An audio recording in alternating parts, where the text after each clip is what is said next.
High, welcome to my mini blog. তোমরা সবাই কেমন আছো? তো আজ আমি গিয়েছিলাম কলেজে, কারণ আমার আজকে এক্সাম ছিল। আর আমি আজকে ফার্স্ট টাইম এই ছোলার গাছগুলো দেখলাম। প্রথমবার দেখে আমি এতটা এক্সাইটেড হয়ে গিয়েছিলাম যে 4-5টা আমি তুলেও নিয়েছি, বাড়ির জন্য এনেছি মাকে দেখাবো বলে। তারপর সন্ধ্যেবেলা এসে ভাবছি কি বানানো যায়, কারণ আমাকে তো রোজ ভিডিও আপলোড করতেই হবে। তাই ভাবলাম আজকে ভেজ পকোড়া বানানো যাক।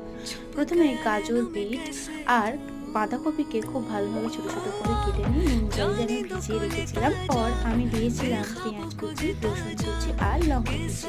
তারপর বেসন আর স্বাদ মতো নুন দিয়ে এটাকে মাখছিলাম। তখন দেখলাম একটু শক্ত শক্ত লাগছে, তাই একটা ডিমও দিয়ে দিলাম। এবার এটাকে ভালোভাবে মাখিয়ে আমি 30 মিনিটের মতো রেস্টে রেখে দিয়েছিলাম। এরপর গরম তেলে ছোটো ছোটো করে ভালোভাবে আমি এগুলোকে ভেজে নিলাম। বলে কি আমি সন্ধ্যাবেলা এনজয় করেছিলাম এক কাপ ব্ল্যাক কফির সাহায্যে। খেতে কিন্তু দারুণ হয়েছিল। আজকের মতো এতটাই, দেখা হবে আবার নতুন ব্লগে।